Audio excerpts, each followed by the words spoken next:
Hello and welcome to Horse Chats. We're so excited you're here. Thanks for joining us today. Even though we saw some colonial Spanish horses on our little intro, we're going to be talking about Lipizzans today. I'm so excited. They're such a cool horse breed. I'm Brittany Sweeney. I'm here with the Livestock Conservancy. I'm their communications manager. And we also have our equine expert, Charlene Couch, here today, and the amazing Esther Bonanno. Welcome, Esther. Thank you. Happy to be here. Thanks, guys. Absolutely. Yeah, Esther is just real quick. I know we've got to hit a sponsor note, but Esther Bonanno is representing Temple Farms, where she owns a lot of Lipizzan horses. She's also on the board of the U.S. Lipizzan Federation, so she'll be able to answer any and all questions we have today. Yes, we are super thrilled that you're here. Thank you so much for joining us. Before we get started today, I'm going to play a quick intro from our ManaPro sponsor. Thank you to ManaPro for sponsoring today's Horse Chat. We appreciate you and all that you do for the Conservancy, the Livestock Conservancy. Stick with us for just 1 minute, and then we'll be right back to talk with Esther and all of the Lipizzan questions. Or Lipizzan. Am I saying it correctly? Lipizzan. Lipizzan. Okay, I apologize. I clearly need to do my homework. That's okay. We'll be right back. Champions, colleagues, roommates, and personal trainers. Whatever role they play, they're an important part of our lives. In their quiet way, and their not so quiet way. They keep us young. On our feet, on the go. They pull us back to nature and push us toward the next adventure. And as much as we count on them, they count on us all the more. To nurture their lives with the same commitment. To protecting them, helping them grow and thrive. Treating them as well as they treat us. By giving them a little more of our lives. Because no matter what role they play, out here or in here, we're here to make their lives the best they can be. ManaPro, nurturing life. All right, welcome back, and thank you again to ManaPro for sponsoring today. We appreciate you. And Charlene, let's take it away. Yeah. Well, today we're welcoming Esther Bonanno. She, I think you own Temple Farms. Is that correct? It's owned by two families, and I'm on the one side. Okay. You're a co-owner of Temple Farms. Co-owners, yes. And your family has been there quite a long time. Mm-hmm. Esther is also the program director for a lot of wonderful programming that happens at Temple Farms. And she's on the board of the U.S. Lipizzan Federation as well. So, Esther, do you want to introduce us to yourself and to Temple Farms, and maybe let us know the history of how you came to be doing what you're doing? Yeah, sure. I'm happy to. So I lucked into Lipizzans in that my grandfather and grandmother, Temple and Esther Smith, after a visit to the Spanish riding school in Vienna in the 1950s, decided that they wanted to bring not just these horses, but the traditions around Lipizzan horses here to the United States. And that's exactly what they did in 1958. And that's when they established Temple Lipizzans, which is located in northern Illinois. And there were other Lipizzans already here in the United States, not a lot of them. And they started then the Temple Lipizzans. The mission for Temple Lipizzans is to promote and preserve Lipizzan horses and classical riding in the United States. Very closely bonded with the United States, the USLF, the United States Lipizzan Federation, which is also interested in preserving this incredible breed and protecting it. Yeah, that's right. And you're also still connected pretty closely with the Spanish riding school, right? Yeah, I've been really fortunate actually to be able to over the years to be in touch with them. It's been super important for our breeding as well as our training. I mean, there are important places breeding Lipizzan horses around the world, but the body of knowledge that ends up in the at the Spanish riding school and at their stud farm is super important for what we're doing on the breeding side. And then also the Spanish riding school, which is this incredible riding hall in Vienna, Austria, has over 450 years of classical dressage training. And that means we when you bring folks from Austria into your training program, you just are just connected with history in such a strong, really keeps us on the ball as far as keeping our program up to snuff in continuing classical dressage. Right. I think that's a wonderful, just a wonderful representation of what it takes to manage a breed that is global. We have a population here in the United States that is threatened. But the world population is in trouble as well. And it's really only by working with each other that we keep breeds strong. So it's true. And, I don't know if you know about I'm probably not the best person on all the historical details, but in Europe, I would say a great deal of Lipizzans are state owned. So in countries like Croatia, Hungary, Austria, Slovakia, Slovenia, the state actually owns the horses and the program, which you can imagine is a costly venture, but there's quite a commitment to this breed and what they represent about the history, the culture. And many of these farms have banded together and have gotten UNESCO representation. Do you know about that? Mm-hmm. As World Heritage. Yeah, World Heritage, intangible cultural something. Yes. Anyway, so yeah, and that's really important because I'm sure you guys know also, when you have such small breeds, everybody feels so protective of what they have, and the tendency is wanting to just hold really tight. But I do think there's been great benefit around the Lipizzan community when people are talking to one another and sharing ideas and for the greater breed. Yeah, we agree. It's really important. Yeah. So would you talk some about the history of the breed itself? It's pretty old. And then how your family ties into what's going on this side of the ocean. Yeah, sure. So when I tell the history of the Lipizzan breed, I'm usually standing in front of an actual Lipizzan. I was tempted to actually do this interview in front of a Lipizzan because they really make sense when you understand what their purpose was developed for. They actually are in terms of horses, they're actually a medium to small size breed, and should be between 14 to 16 hands. And they were developed originally as a cavalry horse, and the way they are designed is very well suited to this. So when you see the smaller size, big bones, and with that, the ability to develop big muscles over time, and very athletic. They are, they're an incredibly intelligent breed, and they really bond with their people. And anyone who has one is going to tell you they will go on and on about it because it's something truly unique about the breed. But you can also imagine, I always think none of this is by accident, that developing a horse that would be, a partner on the battleground to have it so bonded with a person is quite important to the relationship. Yeah. Now, Lipizzans did not have a lot of time on, the relevance of horses on the battleground sort of was done by the time this breed actually started. But their design really is, is as like a cavalry horse, a riding horse. But they have wonderful history as driving horses, and then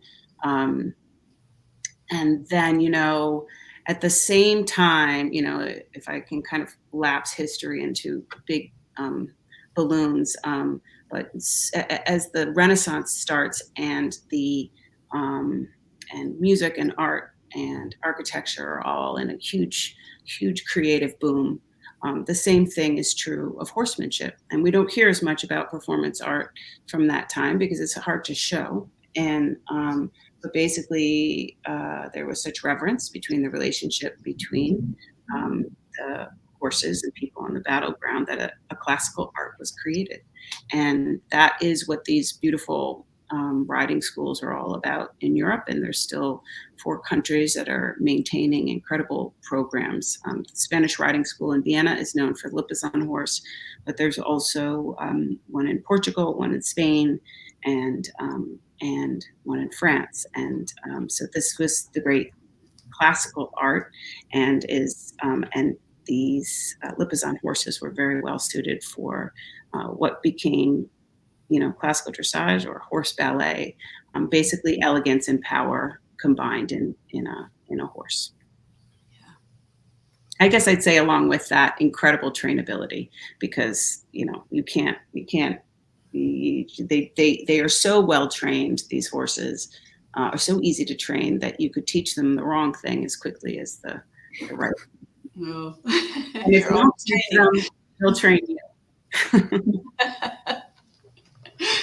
Oh my goodness. So the history in Europe and what happened to the horses in the last century,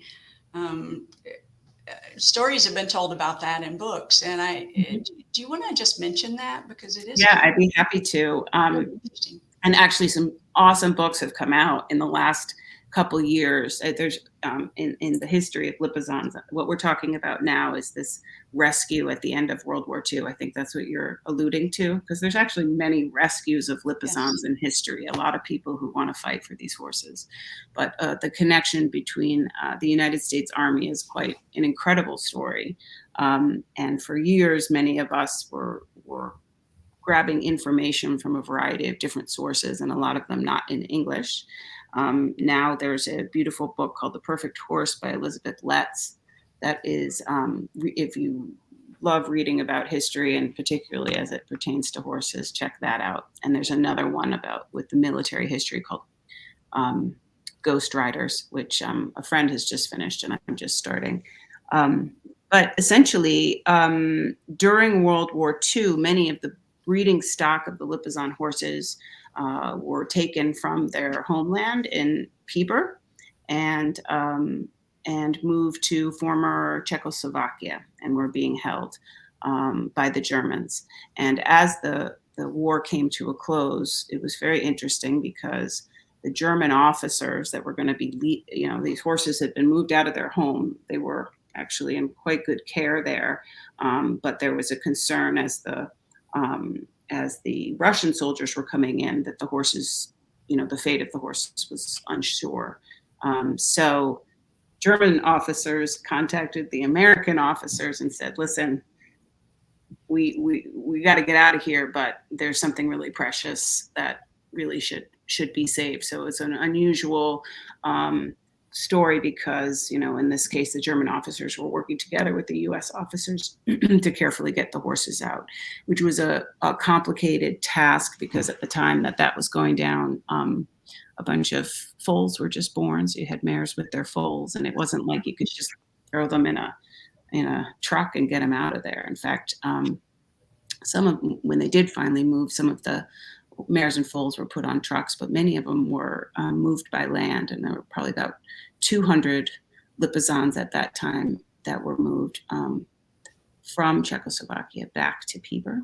And in addition, there were some other very important breeds of European horses that were also rescued. So there's this, General Patton gets a lot of credit for this, being a horseman, but there was Colonel Reed on the ground there, and a lot of cavalry folks that really cared for horses, that are responsible for getting them out. So there's, this great connection between the U.S. Army and the Lipizzan horse, that we do get a lot of people who come to Temple Farms that know this story and feel very connected, active military, and veterans who feel very connected to the horses for this reason. And in addition, there's for all you people who want to learn more about Lipizzans, there's a Disney movie called The Miracle of the White Stallions, which is appropriate for kids, which is about this historical event. That's awesome. So one more question about about that time period. How many horses came through that really tumultuous time, and what remains In the world? in the world? Okay. So those horses that were rescued were specifically from Peeper Stud Farm, the Lipizzan horses. There continues to be beautiful herds of horses in a variety of stud farms in all the countries that I mentioned. I believe the numbers now, and if Lisa was here, she'd have to be more accurate, but would be about worldwide under maybe 11,000. And here in the U.S., I think we've got maybe under 1,000 that are registered with the United States Lipizzan Federation. So a majority of those horses made it back. And I will say that there were never a lot of Lipizzans because it was a horse of the monarchy. But I do think it's a breed that is really depends on people to keep it protected. And it's like a very useful horse. I mean, and I really think the USLF has done a beautiful job really making that known, because they're lesser known and maybe thought of as more a niche horse, but they are an incredible riding horse. Incredible. They can do dressage, they can do trail riding, they can pull a carriage, all the while looking incredibly beautiful. I mean, once you clean their manure off of their coats. Right. I'm sure they are a grooming challenge in the winter. Oh my gosh. We laugh about it all the time because, and I usually say to people who buy Lipizzans, they may be white when you go to visit them, for when you go to try them out, but that's not what they look like in the morning. That's so neat. Yeah. Yeah, I'm always surprised at how many people know about the dancing white stallions, the Lipizzan, but don't know that it's still around and that it's very endangered and that it's so capable. Yeah. The breed is so capable of so many different things. It's everyone should have a Lipizzan. I really think. I mean, we think so. Yeah. Well, Esther, tell me the history of Temple and how Temple Farms and how you all fit into the global conservation. Yeah. So the interest was in. I told you that Temple and Esther Smith made a trip to the Spanish riding school in Vienna and in the 50s, and were just totally charmed by the horses themselves. But also this incredible, the horses and the Baroque architecture and the training just it's an incredible, an incredible gift from another time where beauty and art were such a focus of a community at that time. And I think that really was what, also the precision and the power, I think, really were alluring to my grandparents. But they decided they wanted to bring them to Northern Illinois, which was, I will say, they did not live on a farm, and they didn't even own horses, and they weren't even horse people. But they were smart. They were quite smart about it. I understand at first they thought that they would purchase the horses and keep them there in Austria or Germany because there wasn't a lot of skill set for the breeding and training of these horses. But what they ended up doing was bringing just a cadre of experts here to the United States that would begin the breeding program and the training program as it should be. So we really had a lot of folks that we have to thank for starting the breed off the way it should have been. So that started in 1958. The horses were performing around Chicago. They were performing, and once they got the training underway, they were really bringing classical riding and dressage to the United States, which was not known. It really was.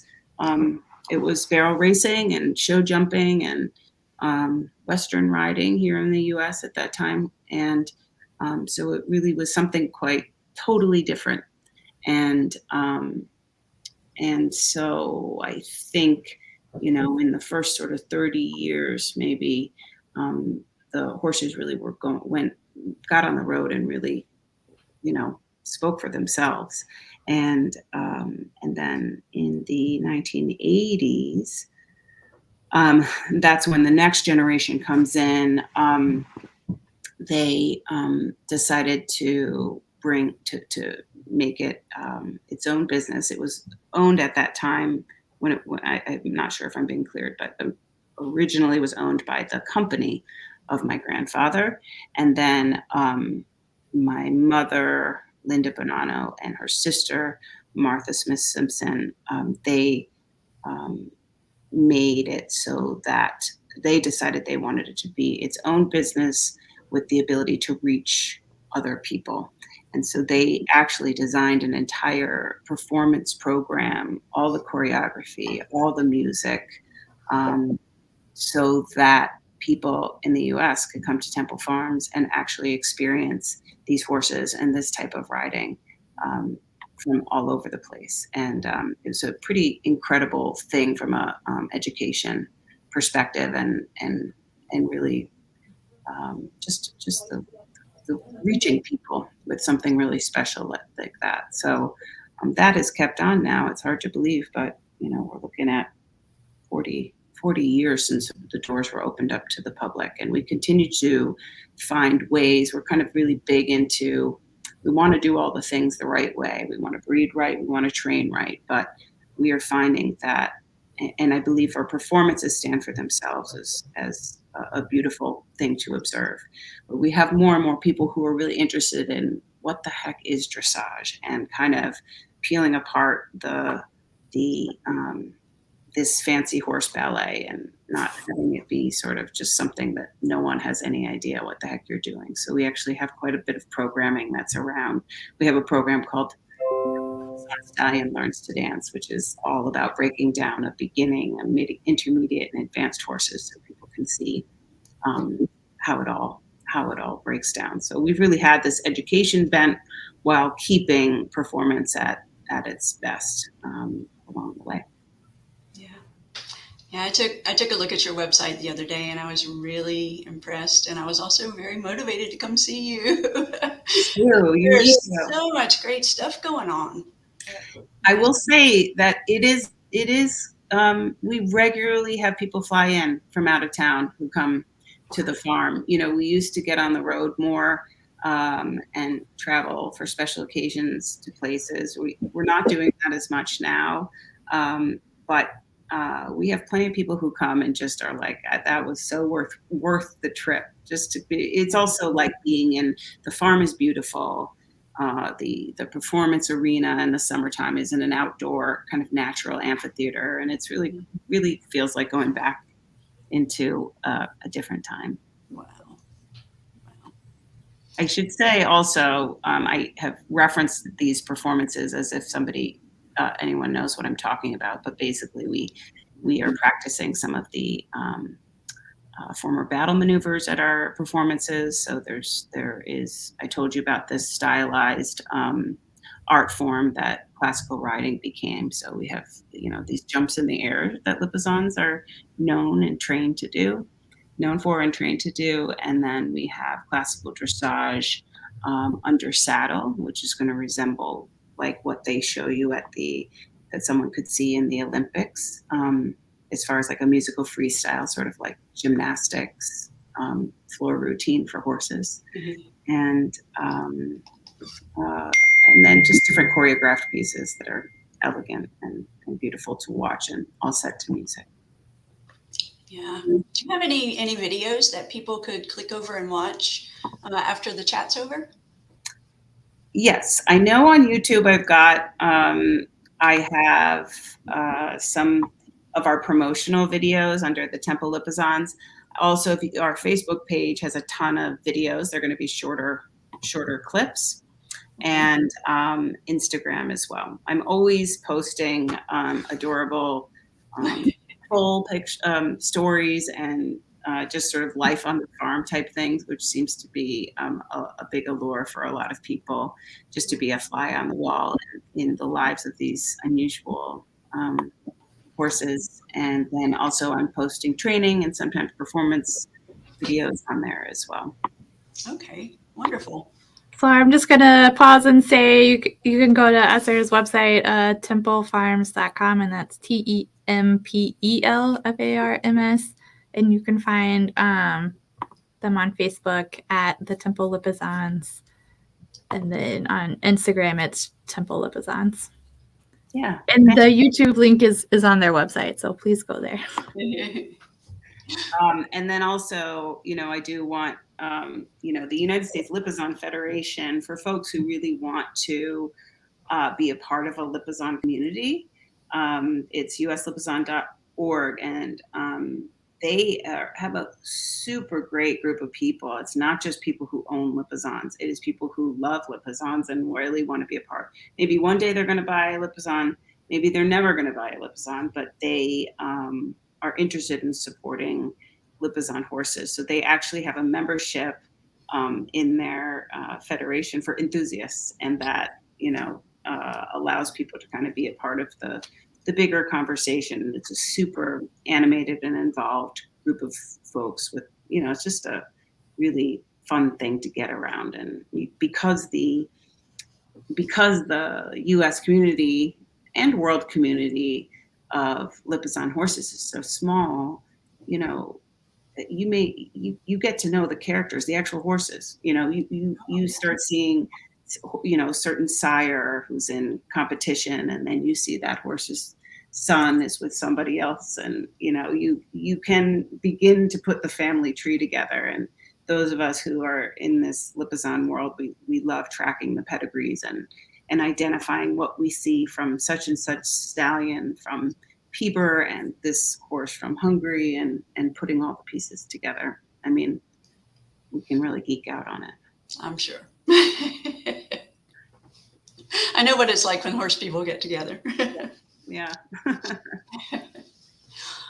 Oh, Brittany, it looks like we're getting some questions. Do you have anything that we Esther should answer? Yes, let's see. So, hello, Facebook user. We're glad you're here. Thanks for joining us today. This Facebook user says, are Lipizzan related at all with the Shagya Arabs, the Clodroobers, or the Cleveland Bays? Mm-hmm. And I'm going to give you, it's a great question. I'm going to give you, because I'm not an expert on the beginnings of the breed, I'm going to tell you this is something that many of our, our registrar and otherwise can tell you really in more detail. But yes, there's Arab blood in Lipizzan horses, and yes, there's Clodroober blood in some of the Lipizzan horses, and each one of these, and I don't know about Cleveland Bays, I don't think so, but basically, yes, those are important parts of the original sires of the Lipizzan horses, the Clodroobers and Shagya. I know there are actually Shagya Arabs in some of the older Lipizzan stud books, so I know that there's a connection there, and I can't speak in great depth about it. That's a great question. All right, thank you for that question. Let's see. Hi, Kevin. Thanks for joining us today. We're glad you're here. Kevin says some recent research show the deep connection of the Lipizzan with another breed, and I have a feeling he's talking about Akaltekis. Yes, this is, I think some of your question cut off, Kevin. It says horses from the remaining 6 sire lines grouped into the Haplo group, TB. This Haplo group was recently characterized as a signature of the Turkoman horse. In other words, the Turkoman horse, now known as the Akalteki, was the breed of founding stallions for 6 out of the 8 Lipizzaner sight lines. And there's a bunch of other stuff here. I'm going to go ahead and put it down so that you can see Esther. I think we go back to Kevin on this because I don't have the information. I don't know about this information that he's talking about. I'm fascinated, though. I mean, maybe he'd like to say more about that research. Yeah, Kevin, do you want to post a link to that that scientific paper, that might be interesting for a lot of folks to see. Absolutely. Yeah, I'd love to. Kevin knows a lot about aquatechies. He's our aquatechie guy. Hi, Thomas. Thanks for joining us today. We're glad you're here. Thomas says crossbreeding programs is now in warm blood horses. Why are Lipizzan stallions not used more often in crossbreeding programs to improve warm bloods in North America? Well, I will tell you that there are several people who are breeding outcrosses of Lipizzans to warm blood horses that are in the Lipizzan community, and in fact, Lipizzan crosses are still are a part of the registry for the United States Lipizzan Federation. For some programs, like Temple Lipizzans, were not, because our interest is in keeping the breed going and continuing to have the Lipizzans, carry on over time. But like with all, again, I'm not an expert on this because we don't do crossbreeding, but as opposed to Lipizzan breeding, where we have some idea where the crosses, what they'll look like and what will be passed on. Crossbreeding, you don't know. It's a it's a fascinating thing every time, and I'm certain that there are some breeders out there that have found good matches and carry on in making great horses, but certainly not in the interest of improving warm blood horses. In addition, the warm blood horses are sort of, some of the traits of the warm blood horses in the direction that it's gone in sort of the really fanciest ones that you're going to see in the Olympics are actually kind of a different design. I mean, Lipizzan horses are built sort of a shorter, more stocky build, and a lot of the dressage horses are a lot longer, and their conformation is it's different. It has a different functionality from the Lipizzan horse. So I don't know. I don't know a ton about it. I'd be fascinated, I will say once again, to learn more. Thank you, Thomas. It looks like Kevin has put the link to the research in the Facebook comments, so I encourage people to go and check that out. Looks like a good read. I think that's all of our questions right now. If anybody else has questions for Esther or about Lipizzans, go ahead and write them in the Facebook comments. We'll try to get to them when we can. Yeah, and we'll get those book titles from Esther as well and get them up for you so that folks who want to learn more and dig into the histories can do so. Yes, absolutely. Yeah. So what's a day in the life of Esther like? It sounds like bliss, but I'm sure it's hard. It's hard. I think it's pretty dreamy in that, I get to be around the horses, and my office is literally like one little, I can hear the stallions, when the hay cart's coming down the to feed them every time, and them, talking to one another. Although I think, of our program, I'm really one of the few who's not directly working with the horses. I'm the one in my own stall in front of a computer screen most of the time. Right. But that said, I'm quite involved in the horses and know each one of them very well. And they're such incredible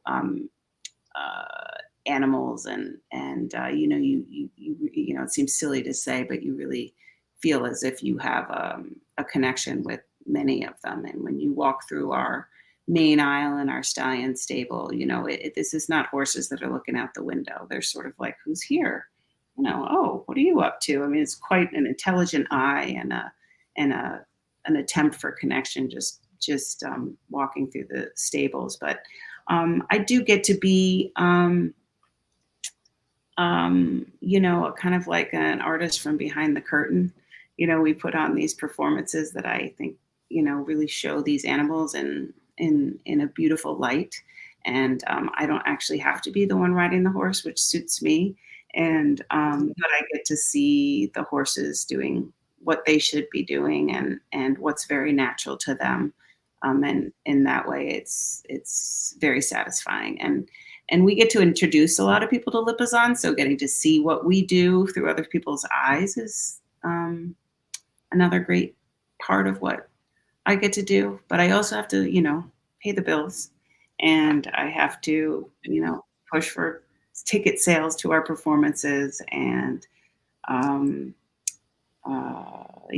there's certainly a lot of grunt work in managing a program like this, and we're constantly, we are every person who works with us, and we have, several trainers and handlers and a breed manager. We're always trying to get better, so we're never just relaxing. We want our breeding to be better, we want our training to be better, we want our every part of how we care for our horses to be better all the time. And I love that, but it does, it's we have to remind ourselves a lot of times to just say, look what we've got, and feel proud of where we are and what we're doing. Feels, I think, for me, not just because of the family connection, but because of this being an endangered domestic breed, that and it feels a huge responsibility with all, not just how you care for them, but the decisions you make with breeding. You see these horses and you just feel like that you really feel a connection with the people who have bred from the past. You just know that such careful considerations have been made, because across these animals that are not just at our farm is an incredible, and it's an incredible Lipizzan horse. It's undeniable, the way they are, not just how they look, but the personality and all that. So you feel a lot of, okay, I honor what you've done and what these breeders have done in the past, and I'm sending these animals into the future. So it's a lot. It feels like a big responsibility. Yeah, I think I would feel that as well. That is a big. It's a lot of history to carry on your shoulders for the moment of your life to hand it off. Yeah. And when you see the babies, you're just, it's all worthwhile. Absolutely. Everybody loves babies. Yeah.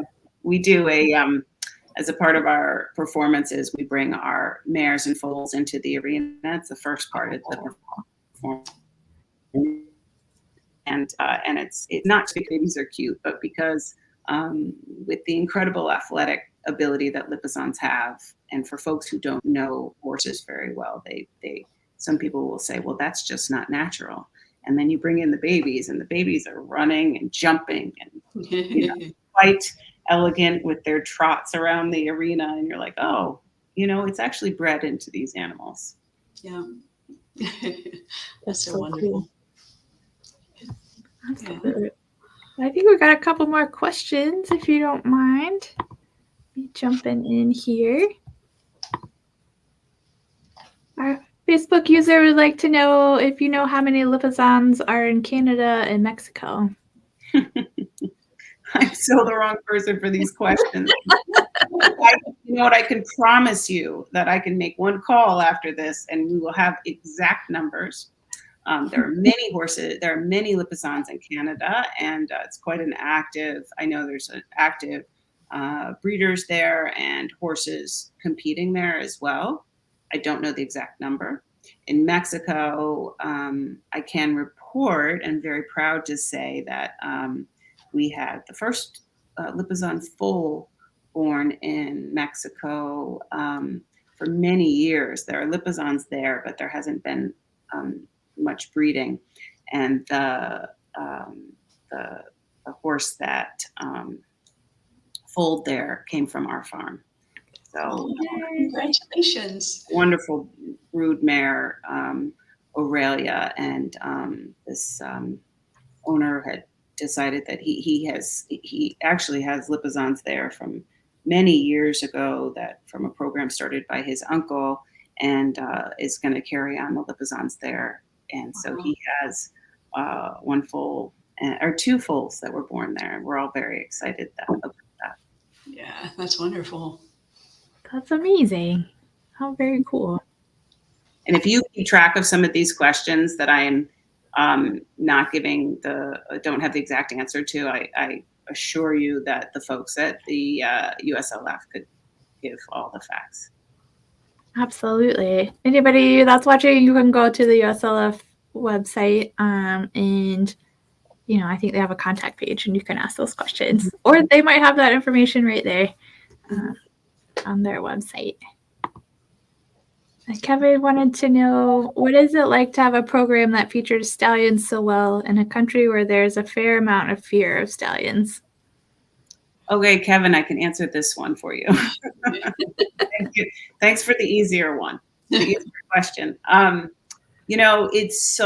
It's really interesting, the stallion consideration, and people do really fear stallions. And we have our stallion stables are 26 stallions all in a stable, almost completely with open stalls, so they all are communicating with one another.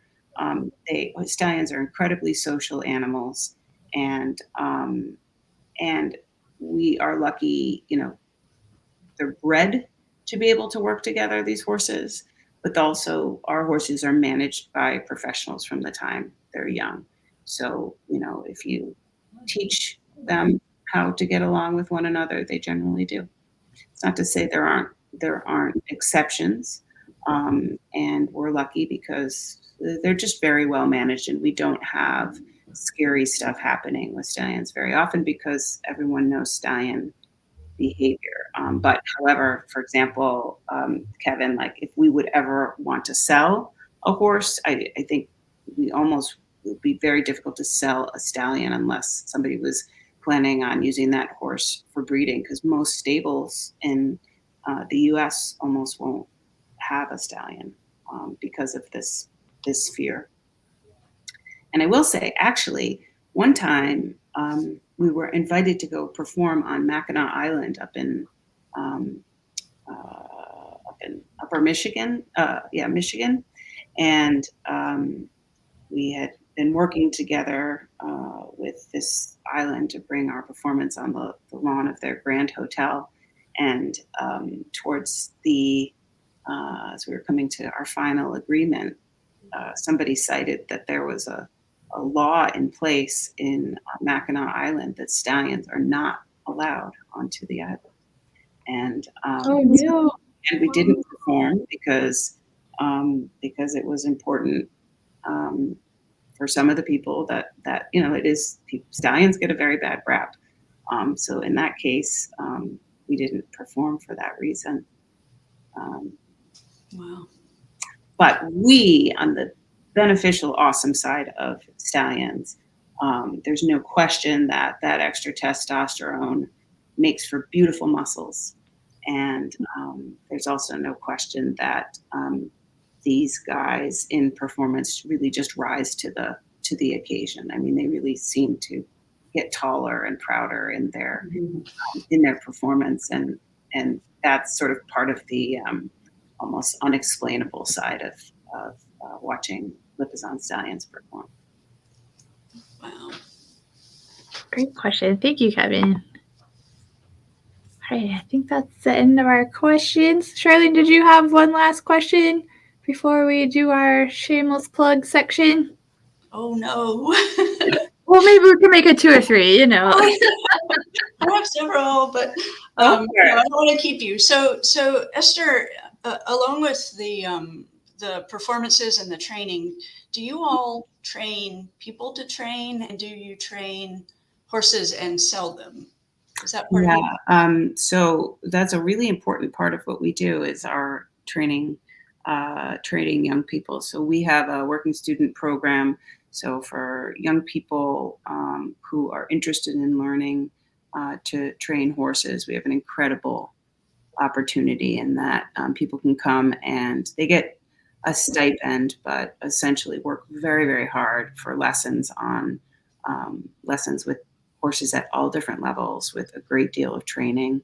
our current head trainer, who's probably in his mid-40s now, he came to us from Oregon at 19 years old. And so this has been his career. And so it's an important part of what we do.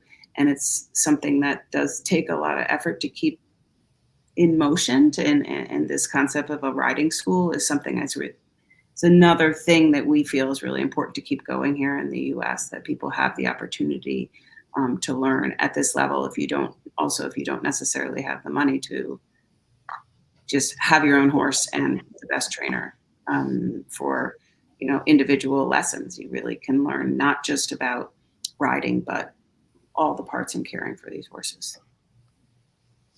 That's wonderful. And then the other question you said was, what was it? Oh, the other question was about breeding and sales. Do you have a lot of we do sell horses, and we don't have so many horses, and we're in a great situation of demand right now. And I think if you spoke to many of our Lipizzan owners and breeders out there, we have some people who are selling them as foals. And actually, I know right now, if you're interested in buying a Lipizzan foal, I know for sure if you went on uslipizzan.org, you'd find a couple youngsters for sale. We often are getting, some of us are only selling them after they have some basic training. So, basic dressage training. So at 4 or 5 years old, there's not a ton out there, but there's great interest and demand for them. Yeah. Yeah. All right. My last question. What is one thing that that you think could really help this breed to become more numerous and more popular? I know you're doing a lot of the popularity piece, but how do we save this breed? I really believe the more people have access to them and to see them and to be near them is really the secret to it. They sell themselves, really. It's just there's not that many, and we have wonderful. There's opportunities for owners to take their horses out to competition, to these trade fairs, sharing wonderful things on social media, and education, right? Like learning about what's so great about them. When we are bringing folk, this is kind of the funniest thing. I do a lot of tours at our farm, and it's very strange for me to give a tour without an actual animal. And next time. I mean, you wouldn't believe how these animals are charming people left and right. So I think visibility is really a big thing. I think there's a lot of access points to a lot of different people. For a lot of different people, you've got history, you've got art, you've got dressage, you've got equitation, you have carriage driving, you have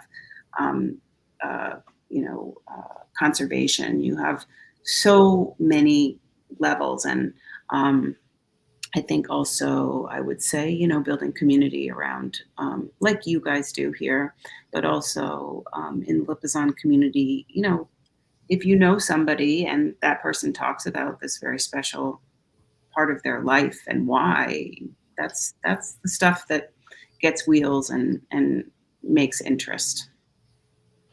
Yeah. All right. Thank you, Esther. This has been a treat.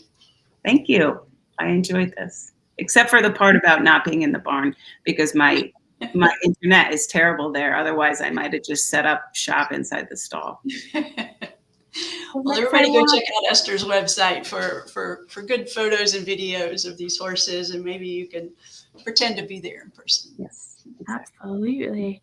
Esther, you're clearly very passionate. What's one of your favorite things about working with these special horses, or do you have a story you like to tell people about them? There's a lot of them, Brittany. I don't know. Thank you.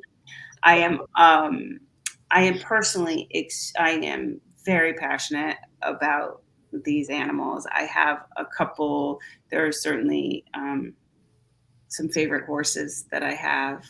I have returned to riding myself on a hobby level, but ride Lipizzan horses and ride a very young one and ride a very experienced one. And at almost 50 years old, I am just amazed at just the intelligence and the connection you have when you are working together with these horses. I have a lot of, I don't even know where to begin on this question or even where to end. I'm really interested and passionate about the breeding side of what we do. And I see how it is that, this horse made it so far and so well, because you really it feels like more than just an animal. It feels like a bigger meaning and an important thing to be a part of. I guess I find a lot of personal meaning in doing the work that I do. Yeah. Well, thank you Absolutely. for doing that. We appreciate all you're doing for this amazing breed. We couldn't do it without people like you. So, thank you. We'll all pat each other on the back. A group pet. All right. Well, I'm just going to go ahead. It's that time in our podcast / Facebook Live / all the things to remind people to, one, go to the Temple Farms website. That's templefarms.com. So please check that out. Go to their Facebook page. That's at the Temple Lipizzans, or find them on Instagram at Temple Lipizzans. Find them on YouTube. Watch all the videos. Get out there. Share all of your stories. If you raise them and you're part of it, tell the world how awesome they are, because more people need to know. I will also encourage people to go to the USLF website. That's uslipizzan.org, and check out their Facebook group at United States Lipizzan Federation. Esther, is there anything else you'd like to plug? It's that shameless plug time. I guess I would just say you won't be disappointed if you make a trip to Temple Farms. I think we have quite a bit to offer, and animals that are worth seeing at least once in your life, and experiencing a place. I had somebody there this week. Well, we had a reporter here this week. And she said at the end of we were on the local news, and she said, "I get it now. This isn't just a place where horses perform. This is a home for horses." And I think for people out there who are horsemen and people who are raising animals, this is not, what we do in our presentations is fantastic. But also, if you really appreciate good management of animals in a way that's healthy and good for them, I think it's got that level as well. In addition, for folks that want to fly in, maybe not during performance season, or live in the area, or coming into Chicago and want to drive out to the farm, we do have VIP tours, so people can get a tour of the whole property, including the mares and foals if they come in during that time of year. So there's opportunities to kind of engage at a bunch of different levels. And we have performances that go through September, and we have holiday performances in December, and we're around. Come see us. That's awesome. What I heard is Charlene and I need to make a trip out to Chicago. You guys should maybe make a summer trip. That would be so fun. Yeah. You don't know how tempting that is. All right. Yeah. Brittany, do you want to do our own shameless plug for the Conservancy? Absolutely. So big thank you to all of our members and supporters. Thank you for helping make educational program possible. We couldn't do it without you. We couldn't do our conservation work without you. So thank you so much for being a part of this community of people that is interested in conservation, especially horses this month, but all species that we work with, all 11 of them. We appreciate you and thank you. If you're not a member and you want to become one, and you want to help, go ahead and go to livestockconservancy.org. We take memberships, donations, or you can become a conservation champion. And for $4 a month, you can support conservation that way. I think I spend more on coffee every day because I am a coffee addict, but it's worth it. And we appreciate all of our conservation champions. Thank you for your support. Big thank you to Mana Pro again for sponsoring Horse Chats today. We appreciate you. Even though we don't have Lipizzans on the commercial, we do have Clydesdales. They're also on our list. So thank you for that. Charlene, am I forgetting anything? I don't think so. This has been a terrific horse chat. Thank you again, Esther. I look forward to learning more, and I really want to come visit. Please do. And thanks so much for, on behalf of the United States Lipizzan Federation and Temple Farms, we're really grateful for us having an opportunity to tell you about our favorite animal. That's fantastic. Well, we hope everyone has a great afternoon. We'll be back in 2 weeks. We'll be talking about Gallisanyo horses. That's, yes, with Rick Blaney from our board. And then a week after that, we'll be talking to hopefully Meg Puckett from the Corolla Wild Horse Fund to talk about the banker horses. So we hope everyone has a great one. And thanks again to Esther. It was so nice to chat with you today. We hope you have a wonderful afternoon as well. And we'll be back soon. Bye, everybody. Thank you. Everyone.